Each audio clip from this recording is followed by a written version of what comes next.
who have been 11 years of experience in banking domain, which includes 7 years of loan officer and 4 years of service and operation manager. He was born on November 10th in Chaibasa, Jharkhand. He has done his 10th from Bishop Westcourt School, Kunti, Ranchi. He has done 12 from St. Xavier College, Ranchi.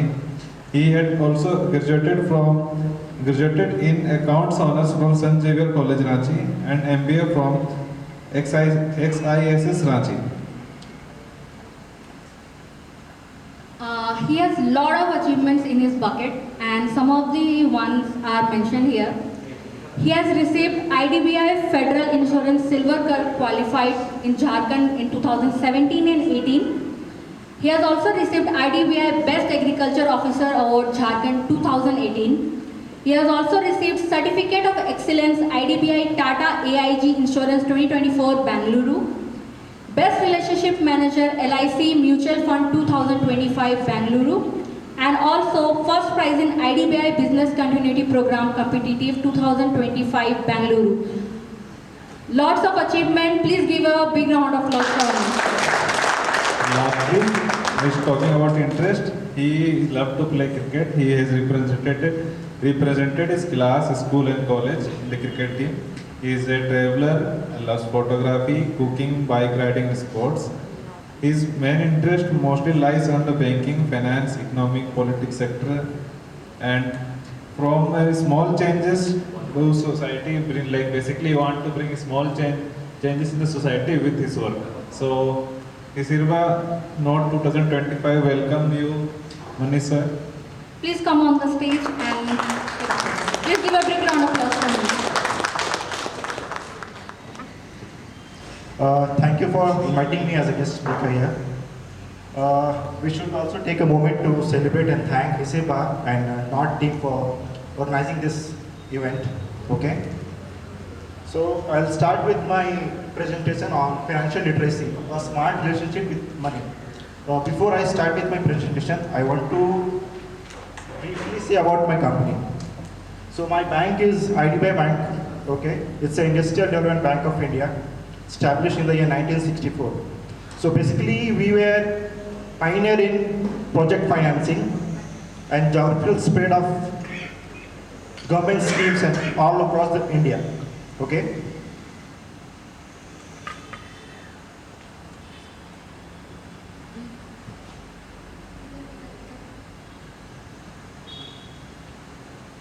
So basically, financial literacy, if you see this slide, wealth building, risk management, budget planning, market trends, long-term goals, diversification strategies, tax planning, all these things are related to tax plan, means financial literacy.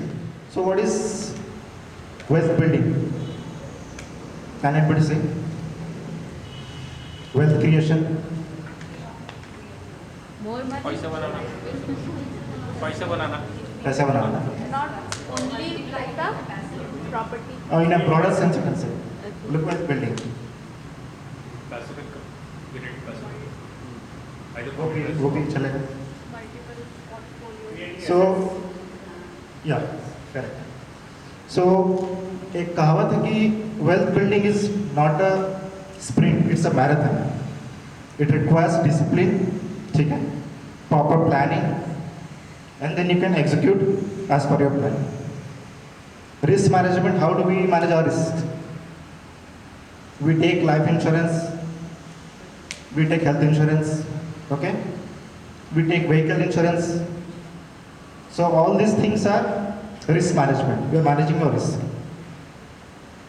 एक LIC agent आपको क्या बोलकर policy बेचता है? नहीं, वो बात सबसे लास्ट में बोलता है. पैसा वो बात भी बोलता है. पैसा मिलेगा. नहीं, पहले वो बोलता है कि भैया आपका पैसा डबल कर देंगे, ठीक है. One thing I want to tell about life insurance is that कि ये आपका इन्वेस्टमेंट नहीं है. At the time of maturity अगर आप देखेंगे तो you will not get more than 4 to 5%, ठीक है.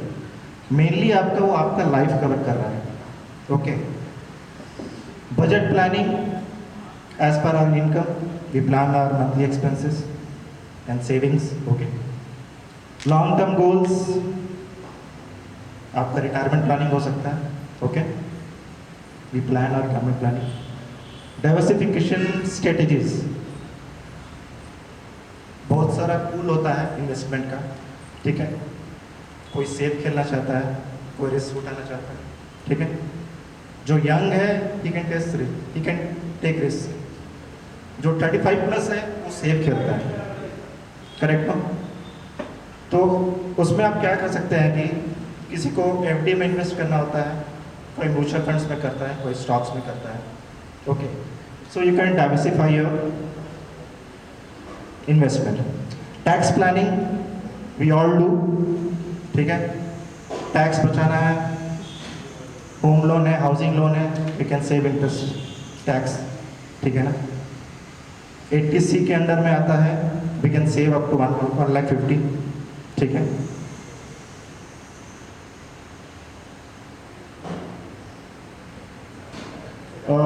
I'll present 3 to 4 scenarios which we as a banker facing on a day-to-day basis. ठीक है. एक कस्टमर है, he goes to the bank and he book an FD of 10 lakh rupees with a 7% interest per annum. ठीक है. So yearly he will get a 70,000 rupees, correct, at the maturity. अगर 1 year का book कर रहा है तो. ठीक है. एक साल बाद वो आता है customer and start yelling at us. भैया यू टोल्ड अस कि मुझे 70,000 मिलेगा बट आई रिसीव ओनली 63,000. ठीक है. पूरा चिल्ला रहा है ब्रांच में. And I think many of here from bankers fraternity, you can understand the problem. Customer को मैनेज करना बहुत ही बड़ा चैलेंज है. ठीक है. अब वो चिल्ला रहा है, अब आपको शांत करना है. So you last politely, sir आपको पानी चाहिए. हाँ सर थोड़ा चाय दे दो, थोड़ा बैठ जाओ sir, please have a seat. ठीक है.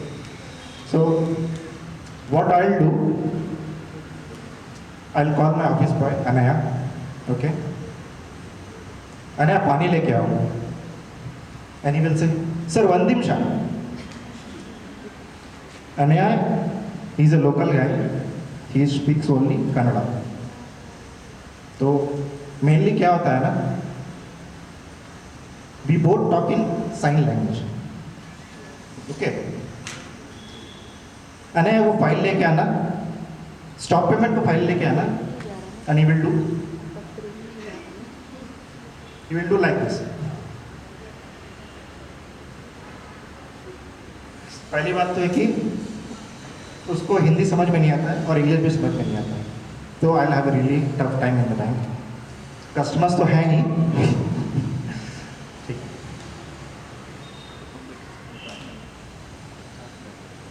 और एक सिनेरियो आपको बताता हूँ.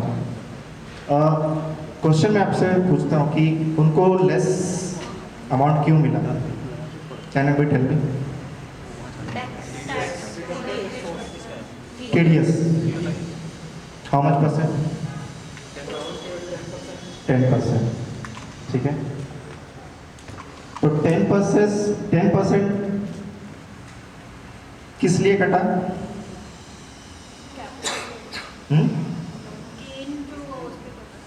और इंटरेस्ट कोई लिमिट है उसमें? ईयरली लिमिट कुछ है? 40,000. For normal citizen it is 40,000. अगर आप सीनियर सिटीजन हैं तो 50,000 लिमिट है. अगर आपका पैन अपडेटेड नहीं है बैंक में तो हम 20% डिडक्ट कर लेते हैं. ठीक है. और एक सिनेरियो है, बिजनेसमैन्स होते हैं ना, बहुत सारे लोग कैश में डील करते हैं. ठीक है, कैश विड्रॉ करते हैं. तो एक कस्टमर है, उन्होंने ईयर में 20 lakhs विड्रॉ कर लिया है. I comes to bank to withdraw another 5 lakh rupees. ठीक है. उन्होंने विड्रॉ किया, इमीडिएटली TDS कट हो गया 10,000 rupees. वाई? अब कस्टमर चिल्ला रहा है, भैया आपने मेरा पैसा काट लिया, पैसा खा लिया मैंने। रीज़न इज कि अगर आप लास्ट 3 इयर्स कंटिन्यूस आपने ITR फाइल नहीं किया है तो बैंक आपका TDS कट करेगा कैश विड्रॉल में 20 लाख से लगभग। इन केस आप अपडेटेड है, आप 3 इयर्स आपने ITR फाइल किया है तो उसका लिमिट है 1 करोड़। ओके, 1 करोड़ तक कैश विड्रॉल में आपको TDS नहीं लगेगा। ओके, अब लगेगा 2% और पैन अपडेटेड नहीं है तो 5%।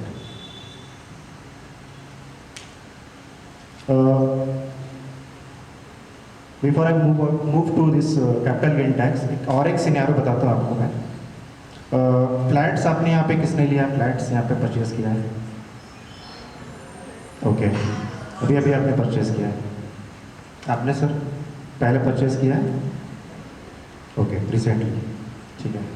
मान लीजिए आपने 5 साल पहले परचेज किया था। ओके, आप या तो फिर उस पर रहेंगे या तो फिर रेंट लगाएंगे, करेक्ट।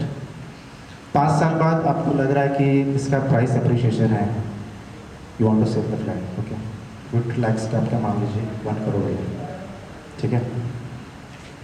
तो 50 लाख पे आपको टैक्स लगेगा, 12.5% टैक्स लगेगा। पहले 20% लगता था, अभी 12.5% लगेगा, plus 4% education cess.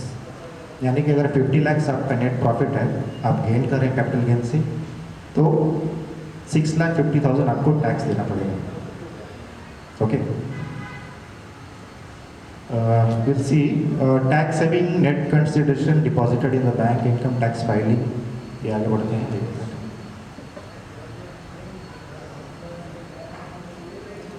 So capital gain account scheme was introduced in the year 1988 by Government of India in order to promote investment, ठीक है, to save tax, capital gain tax on the profit which were made by selling properties.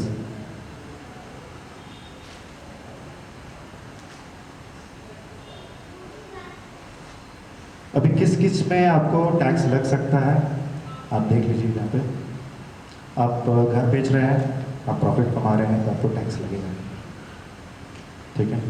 Cell of land use for agriculture purpose, compulsory acquisition of land building, sale of any long term capital asset, sale of long term capital asset being land और building और both, sale of any long term capital asset not being residential property, इसमें भी आपको tax लगेगा।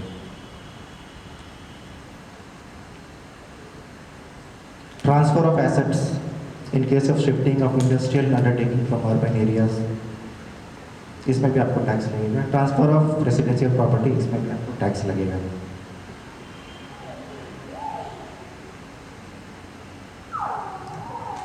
अभी आपको tax बचाना है, वांट टू सेव टैक्स, ठीक है। कैपिटल गेन टैक्स 12.5% अगर 50 लाख का है आपका नेट गेन, तो 6.5 लाख इज टू मच, है ना। So in India, these are the 4 banks which can open capital gain account: State Bank of India, IDBI Bank, Central Bank of India, Bank of Baroda.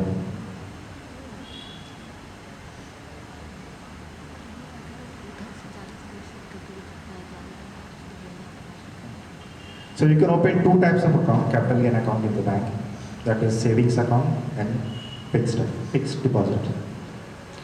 तो savings में आपको as a normal savings account आपको जो interest मिलता है same as it is आपको मिलेगा, and in term deposit में आपको एज अ नॉर्मल FD जो बाकी FD में मिलता है वो आपको मिलेगा।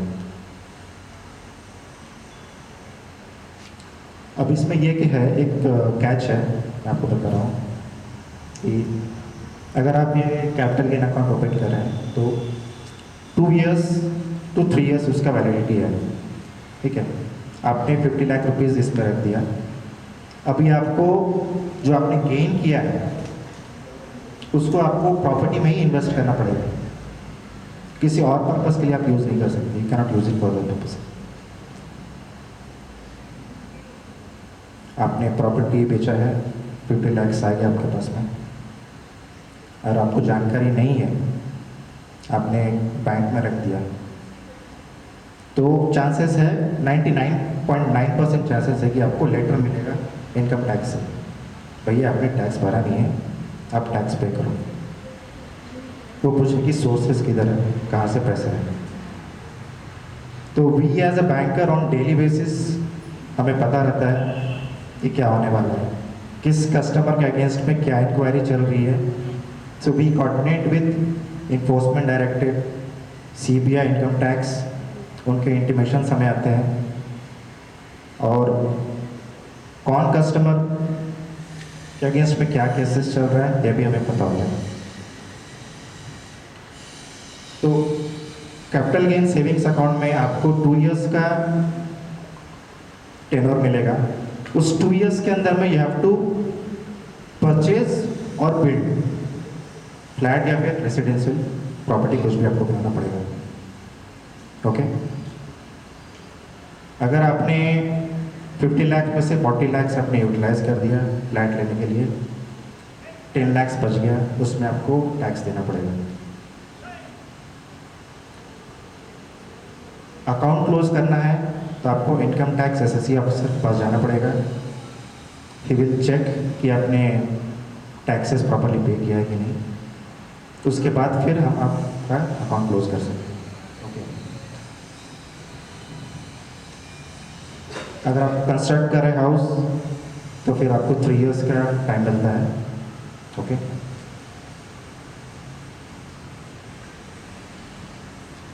अभी इमीडिएट आपका प्लान नहीं है कि मुझे इन्वेस्ट करना है कहीं पे, तो एक है capital gain bonds.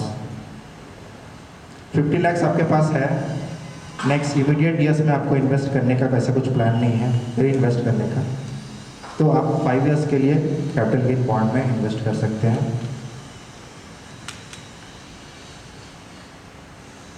Maximum limit is 50 lakhs only. Rate of interest 5.25% है। IRFC एंड REC जो ये गवर्नमेंट बॉन्ड्स है, these are highly stable bonds, AAA rating है। 5 इयर्स का लॉक इन पीरियड है, और इसके जो रिटर्न्स होते हैं जो मैच्योरिटी में, वो टैक्सेबल नहीं होते।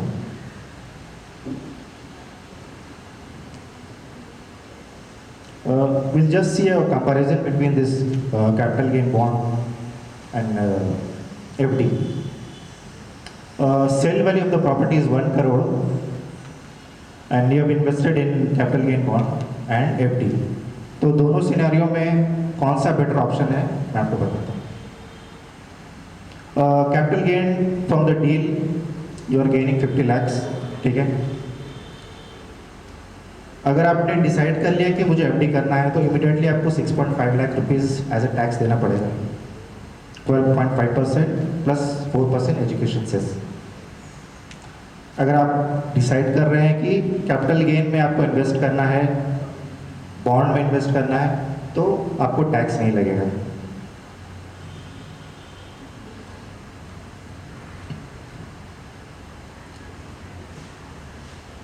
एफडी में आप देखेंगे कि आपको टैक्स के बाद 43 लाख 50,000 बच रहा है, ठीक है। और कैपिटल गेन बॉन्ड में 50 लाख आप इन्वेस्ट कर रहे हैं। रेट ऑफ इंटरेस्ट 5.25 है, एफडी में 7% है। Interest income at maturity after 5 years है। कैपिटल गेन बॉन्ड में 13 लाख 12,500, एफडी में 18 लाख 4,285। अभी इंटरेस्ट में आपको टैक्स देना पड़ेगा। आप कहीं से भी इंटरेस्ट कमाइए, आपको इंटरेस्ट में टैक्स देना पड़ेगा। लेट्स अज्यूम कि 30% टैक्स है प्लस 4% एजुकेशन सेस, तो टैक्स लायबिलिटी आपका हो जाता है 31.2%, जो कि 9 लाख 3,000 हो गया आपका कैपिटल गेन बॉन्ड में। और एफडी में आपका 12,41,348। Sorry, this is interest after tax liability. This is interest after tax liability. Maturity value if you compare करेंगे तो 59 लाख 3,000 आपको मिल रहा है कैपिटल गेन बॉन्ड में, एफडी में 55 लाख 91,348। तो इन दोनों में इन्वेस्ट करने के बाद भी आप तो 3 लाख 11,000 10,000 अप्रॉक्स आप कमा रहे हैं। तो तो overall return if you see कि इसमें 31.6% कैपिटल गेन बॉन्ड में है और एफडी में 28.54% है। कोई क्वेश्चंस किसी को? हाँ पूछिए। हाँ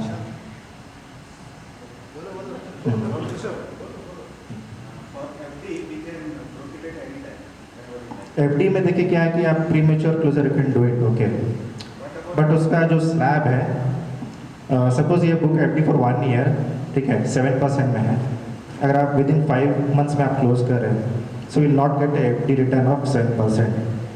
5 मंथ्स का जो टेन्योर है, 5 मंथ्स के टेन्योर में जो भी आपका इंटरेस्ट रेट है वो मिलेगा प्लस पेनल्टी भी आपको लगेगा।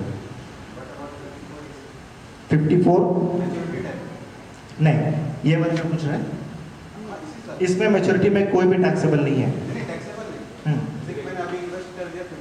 ओके, मैंने अभी इन्वेस्ट कर दिया 50 लाख। ओके, मेरा नेट ओवरऑल रिटर्न 31.6% है। ठीक है। तो इसमें ऐड ऑन करके जो अमाउंट बना वो मुझे वो पैसा मैं कब निकाल सकता हूँ या मुझे कब मिलेगा? देखिए ये तो 5 इयर्स के लिए लॉक इन है, 5 इयर्स के बाद ही आप निकाल सकते हैं। अगर आप फ्लैट सेल कर रहे हैं, आपको इमीडिएट इन्वेस्टमेंट के लिए नहीं है कुछ भी, तो आप 5 इयर्स के बाद ही निकाल सकते हैं और जो भी रिटर्न होगा उस टाइम मैच्योरिटी में वो टैक्सेबल नहीं है। करेक्ट। इसके अलावा आपको 54 इसी के लिए like I can completely withdraw all my money, right? Completely. लेकिन जो इंटरेस्ट आपको दे रही है 5.25%, उसमें आपको टैक्स लगेगा, टीडीएस लगेगा, ठीक है ना? That too after 5 years whenever I will be withdrawing it then I अभी इसमें कैपिटल गेन बॉन्ड में है, आपको इंटरेस्ट एनुअली पे आउट होता है।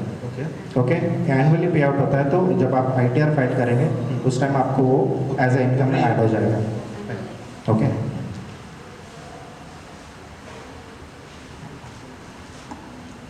एक बहुत ही अच्छा स्कीम है नेशनल पेंशन स्कीम। आप लोग शायद ईपीएफ में इन्वेस्ट करते होंगे, आई गेस। ईपीएफ में PPF EPF, okay. Rate of interest उसमें है 8.25, correct? So this national pension scheme was introduced in the year 2004 but implemented in the year 2009. This is market linked है, risk है, but मैंने तो 11 years से अभी तक इन्वेस्ट किया हुआ है इसमें। मेरा एवरेज रिटर्न 11.5 है, तो अब तक तो अच्छा जा रहा है। बट ये एक अदर ऑप्शन भी है आपके पास में। आप अगर ईपीएफ में इन्वेस्ट कर रहे हैं उसमें आपको 8.25 मिल रहा है एज अ करेंट रेट। ये ऑप्शन भी है, इसमें भी आप कर सकते हैं। ओके, सो बेसिकली इसका मोटिव है कि to promote old age income security. अभी बैंक्स में पेंशन नहीं है, तो उसका अल्टरनेटिव गवर्नमेंट ने निकाला कि new pension system. Okay, okay, 5 minutes seriously?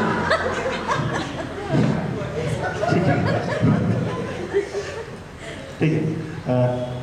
Some of the unique features will see. जो एनपीएस का फीचर्स है, flexible employees have option to choose from the different asset classes, ठीक है। ऑनलाइन एक्सेस आपको मिलेगा। It is highly regulated by PFRDA, can be operated from anywhere in India. अगर आप job change कर रहे हैं या स्विचिंग जॉब या लिविंग जॉब, तो भी आप ऑपरेट कर सकते हैं। टैक्स इंसेंटिव बेनिफिट है आपको। एटीसी में आपको अप टू 1,50,000 तक है। एडिशनल 50,000 आप क्लेम कर सकते हैं।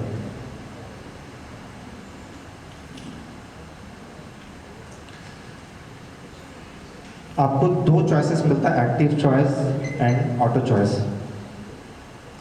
If you have a knowledge of market, अगर आपको मार्केट का नॉलेज है तो आप एक्टिव चॉइस में कर सकते हैं, ठीक है।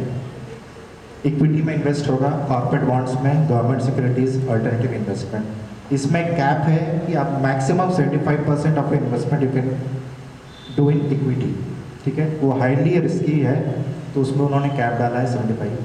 कॉर्पोरेट बॉन्ड्स में you can invest up to 100%, government securities में 100% है, अल्टरनेटिव इन्वेस्टमेंट में 5% है। ऑटो चॉइस है, if you do not have a knowledge of market, तो आप ये ऑटो चॉइस डाल दीजिए। आई ज्वाइंड इन 2014, तो मुझे नॉलेज नहीं था, मैंने ऑटो चॉइस में डाल के रखा अपना NPS, but still I am getting a return of 11.5% per year, तो that is good only, not bad. ठीक है। ऑटो चॉइस में क्या होता है कि एज पर योर एज आपका वो स्ट्रक्चर चेंज हो जाता है, मतलब कि एसेट क्लास में इक्विटी, गवर्नमेंट बॉन्ड और कॉर्पोरेट बॉन्ड, इनके बीच में आपका सारा जो भी है एज पर योर एज आपका वो चेंज हो जाता है इन्वेस्टमेंट पैटर्न। ठीक है। जैसे जैसे आपका एज बढ़ेगा तो आपका रिस्क कम हो जाएगा, आप means you want to take less risk, तो आपको इक्विटी में इन्वेस्टमेंट कम होते जाएगा। हम लोग सुन रहे हैं ना स्टार्टअप इंडिया, स्टार्टअप्स, ये सब I think from last 5 years हम लोग बहुत सुन रहे हैं। ठीक है। So this is startup India initiative by the government of India to promote empowerment, entrepreneurship among scheduled caste, scheduled tribe and women। तो इसका मेन मोटिव है कि आपको बैंक से लोन मिल सकता है starting from 10 lakhs to up to 1 crore।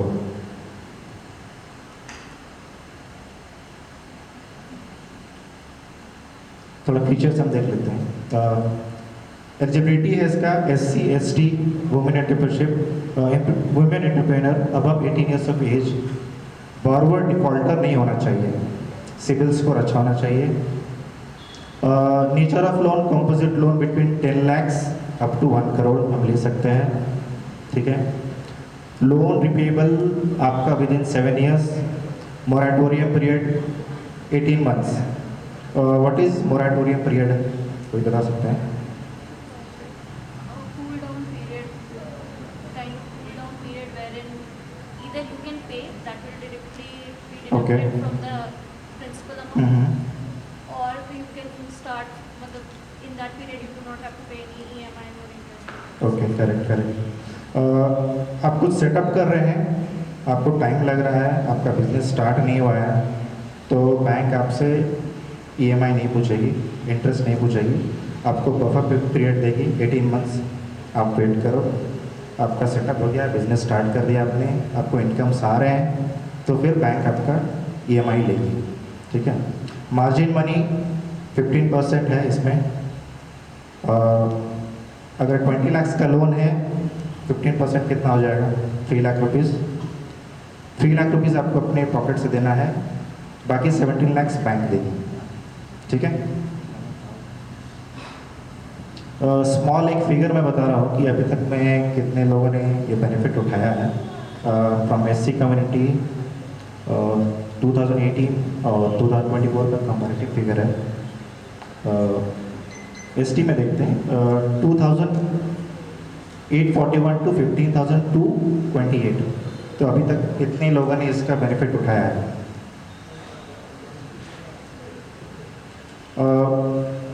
Main motive इसका मुझे मतलब ये जो स्कीम था इसके बारे में बताने के लिए इसलिए था कि I was in Jharkhand for 5 years in Santhal Pargana area. ठीक है। तो वहाँ का कल्चर मैंने देखा, फिर मैं चला गया छत्तीसगढ़ फॉर 2 years, तो वहाँ पे भी मैं ट्राइबल एरियाज में था। तो मेन इश्यूज जो हम ट्राइबल फेस करते हैं मैं आपको बताता हूँ कि they are not much into business. ठीक है। फार्मर्स जो होते हैं 3 months खरीफ पीरियड के टाइम में वो लोग पैडी ग्रो करते हैं, they move out from the state, other state जाते हैं, वहाँ काम करते हैं, फिर वापस आते हैं। तो ये बहुत ही बड़ा इशू है, खासकर हमारे एरिया में, वेस्ट सिंहभूम में, खासकर हमारे एरिया में। तो या तो नॉलेज नहीं है या तो फिर कुछ इन्फॉर्मेशन नहीं है, ऐसा बहुत कुछ ऐसा हो सकता है, बट मेरा आई बिलीव कि उनको बताने वाला बहुत लोग कम है, वो मतलब अपने में जी रहे लोग ऐसे हैं। ठीक है ना। खरीफ पीरियड में क्या होता है कि 3 महीना खेती किया, धान हो गया, बाहर चले गए काम करने के लिए, बाकी 9 months बाहर में, उसके बाद फिर सीज़न आ गया, फिर आके फिर खेती कर रहे हैं। संथाल परगना में क्या है, बेसिकली संथाल जो ट्राइबल बेल्ट है वो उस साइड में है, वो मिक्स कल्चर है संथाल परगना में, उसमें बिहारीज है, बंगालीज भी हैं। तो वहाँ पे क्या है, वो लोग जनरली बाहर नहीं जाते हैं, वो लोग जनरली बाहर नहीं जाते हैं। वो रबी सीजन में भी खेती करते हैं, वीट उगाते हैं और कैश क्रॉप भी उगाते हैं। Cash crop in the sense potato हो गया, टोमेटो हो गया, तो ये भी उगाते हैं। तो कल्चरल इन्फ्लुएंस है उसमें, मतलब कि आप दूसरे को देखकर आप सीख रहे हैं, तो वो चीज़ मिसिंग है हमारे वेस्ट सिंहभूम में। व्हाट आई रियली फील कि ये मिसिंग है। 3 महीना काम करके फिर बाहर जाना, और फिर इतने सारे गवर्नमेंट स्कीम्स हैं जिसका बेनिफिट लोगों नहीं उठा रहे हैं। ठीक है, that's all from my side. कुछ क्वेश्चंस है तो आप पूछ सकते हैं। Thanks Manish for simplifying this topic. We are open for question and answers. Please raise your hands, everybody. One second. I'll come to that. Whoever has questions from this side, anybody? I request people who have not participated so far, please ask questions. This is the best chance to ask your question. So meanwhile, I'll hand over the mic to Mr. Jai Singh Kuntia sir. Please go ahead. Mister सोय, बहुत अच्छा रहा आपका presentation. इसमें जैसे आपने बताया कि जैसे कोई हमने फ्लैट बेचा है या कोई मकान बेचा है, तो उसमें तुरंत आप इन्वेस्ट करते हो तो उसका कंपनसेशन हो जाता है। तो पहले जितना भी म्यूचुअल फंड, उसमें भी वैसे ही था कि आपने म्यूचुअल फंड निकाला, रिडीम किया, तो उसके बदले में कुछ आपने इन्वेस्ट किया, तो उसमें भी कंपनसेशन हो जाता था। अभी मेरे ख्याल से 2-3 साल के अंदर में ये वाला चेंज हुआ है। अभी म्यूचुअल फंड में चेंजेस आया कि लॉन्ग टर्म कैपिटल गेन आपका 1 लाख से 1.25% हो गया है। हाँ। और रेट ऑफ इंटरेस्ट, सॉरी, जो टैक्स का रेट है वो भी कम हो गया है, 12.5% है विदाउट इंडेक्सेशन।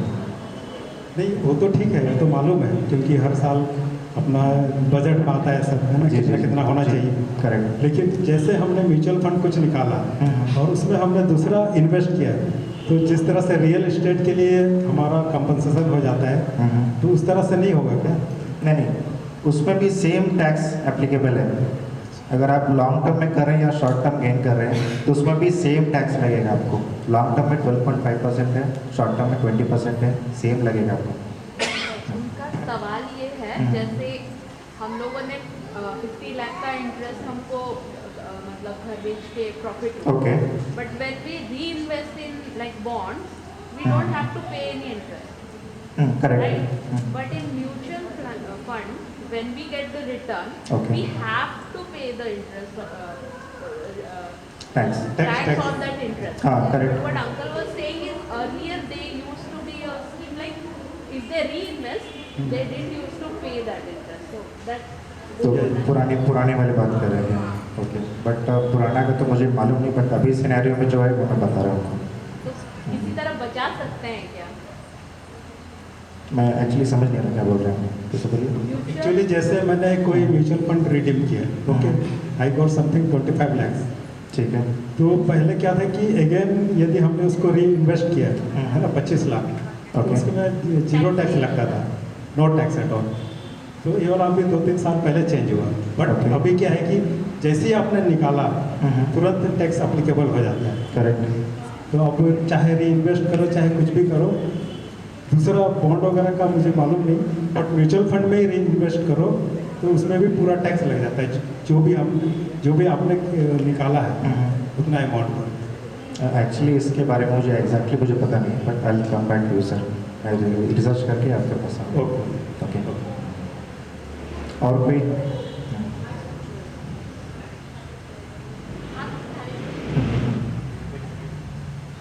मनीष जी, आपने बहुत अच्छा प्रेजेंटेशन दिया।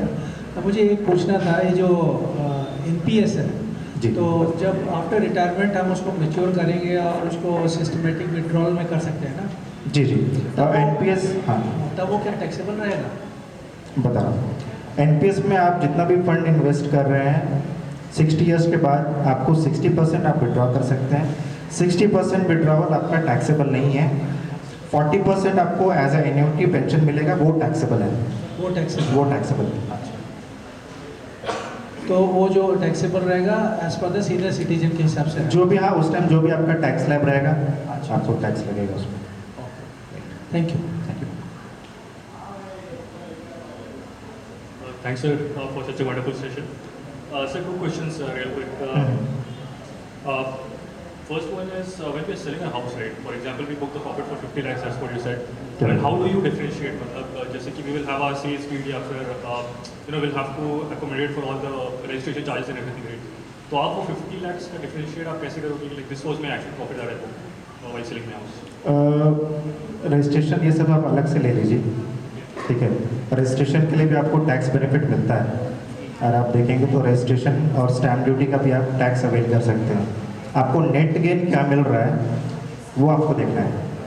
आपने 50 लाख नेट गेन किया है अपार्ट फ्रॉम रजिस्ट्रेशन जो भी है, तो उसका शायद बेनिफिट आप ले लिए होंगे शायद आपने, ठीक, वो पॉसिबिलिटी है।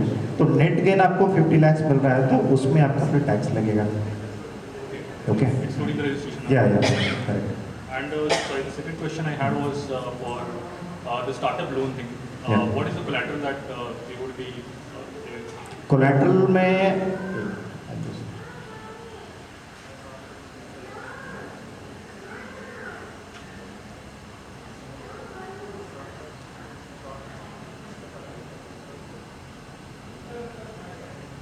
इसमें स्टार्टअप इंडिया में क्या है कि ये आपका कवर्ड रहता है गवर्नमेंट स्कीम के अंडर में, तो 80% ऑफ योर लोन उसका एक प्रीमियम आपको देना पड़ेगा ईयरली, ठीक है।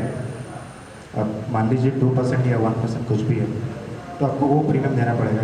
इन केस यू डिफ़ॉल्ट, तो जो एजेंसी है, गवर्नमेंट एजेंसी है, वो आपका लोन पे पे करेगी, ठीक है। बट ये सब मतलब आप पर्सनल मतलब मोटिव, वो मतलब मोटिव आपका अच्छा होना चाहिए, ठीक है। मतलब वो मोटिव से मतलब कोई लोन नहीं लेना चाहिए। For example, if you see IT service के लिए we opted for this startup loan. Okay. But because of some unfortunate incident it didn't work out. Where it is not something a hard asset, right? या फिर ये वो कोई hard asset नहीं है, like government can actually recover that amount. फिर उस case में how will government recover the balance? देखिए, एक बार फिर सही है, फिर से। और जैसे कि हमने कोई IT सर्विसेज के लिए अपना वो ओके, IT सर्विसेज के लिए अपना लोन लिया, okay, and maybe for operations or hiring people and all, उसके लिए हमने लोन लिया and we burn that cash over there, ठीक है। ओके, and वो कोई हार्ड एसेट नहीं है, like we don't own a building या कोई मैन्युफैक्चरिंग यूनिट नहीं है, तो गवर्नमेंट उससे रिकवर कैसे करेगी पैसे? Like अगर आपके पास सिस्टम्स, फर्नीचर्स, कुछ तो स्टॉक्स होगा, या आई थिंक सिस्टम्स वो सब तो रहेगा ना, ठीक है ना, तो वो बेच के कर सकते हैं ना, ओके तो वो बेच के ले लेंगे।